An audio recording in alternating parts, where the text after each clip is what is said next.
Well, my name's Ashley. I've been a fisherman now for like 6 years, I think it is. Also on a lifeboat at Hornsey.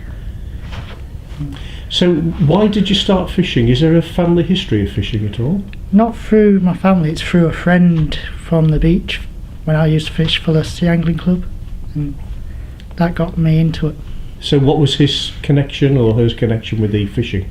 He owns a boat in the compound, commercial boat, and he also has he owns he's secretary of the fishing club of Hornsey Beach Club.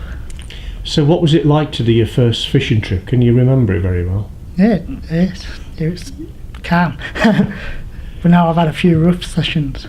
So okay, imagine, I mean, I live in the Midlands, so I couldn't be further than the sea than where I am. Yeah. So to me, I don't know much about fishing, sea fishing. So describe to me, you're going to be going fishing tomorrow. If you could, assuming it's a nice day, talk me through what it is you do. Really, it's just we launch about 5:30 in the morning, back in for about 2-3 o'clock in the afternoon, and pulling lobster pots up and rebaiting them, reshooting them, and then selling on the catch. So how far out do you go, and how many pots do you do, and what do you get in?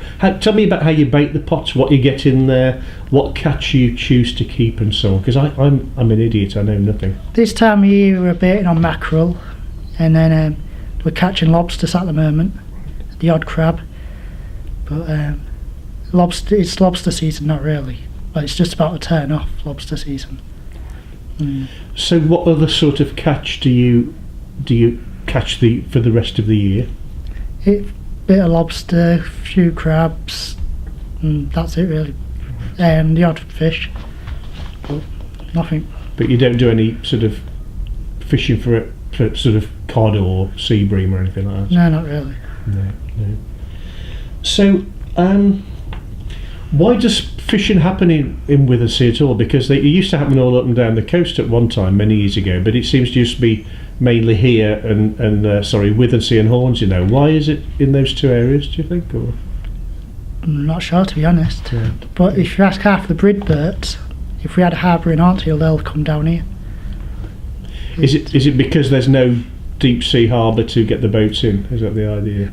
Well, the brid birds have to travel like an hour to get to the fishing grounds, what's off Hornsey, and when they leave the harbour there's not really much for them to fish for up there. Right. But we're supposed to be one of Europe's biggest lobster shell grounds and all. Yeah. Do you so how many, what would you say is a good catch? How many lobster or how many crab or whatever? At the moment we're averaging like 3 boxes of lobsters. We get about 55 lobsters to a box. And do you know what happens to them all? Well, we sell them onto a merchant, they go up to brid, then they get shipped all over the country. And do you get to eat any of them yourself? We're allowed, but we just see too much of them. Yeah.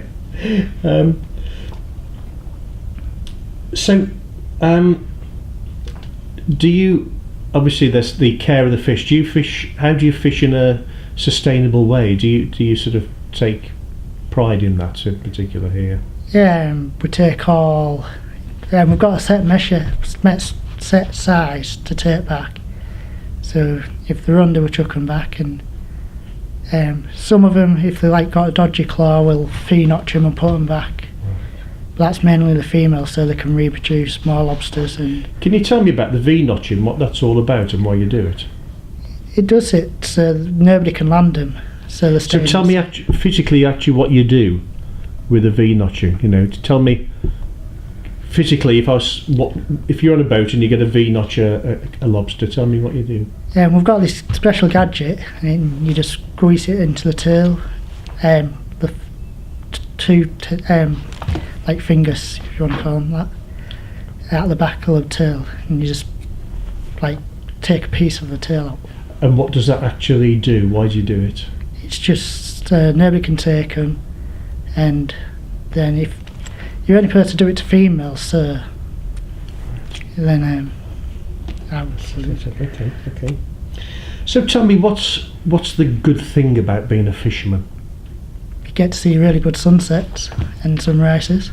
And what about the downside of being a fisherman? Downside to being a fisherman is rough weather, rough seas, so we can't go out. So what do you do on a day like today when it's... Just repair and sort pots out for the next time around. Right. So how do you see that your future in the fishing industry? That's a tough one.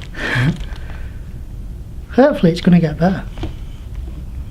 What is it like because obviously there's a lot of unemployment in the country. You've got a job which is great and you do the Coast Guard stuff, but do you think it's a job that you're going to be in for the rest of your life, do you think? Or? Hopefully I'll be a fisherman for it. Yeah. But people say it's going downhill, but they're fetching new rules out, new laws out, so it should change it all again to go back to how it was. So how was it? What have they changed it from?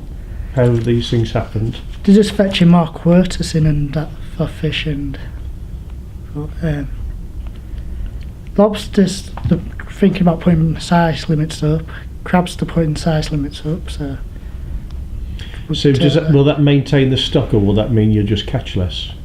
Catch less, but if we're catching less, well, we're chucking more back. So there's more reproduction. Right. Is that the word? Yeah. So there'll be more lobsters in the future. Then maybe once we get to that point where there's loads of lobsters, then reduce the sizing.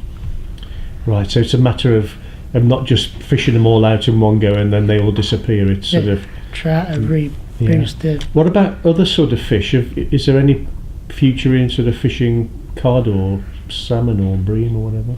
Cod fishing's gone right downhill off here. You used to get quite a bit in the pots, but we don't hardly get a cod now. We get the odd fish like monkfish and wolffish. Not monkfish, sorry, wolffish. Yeah.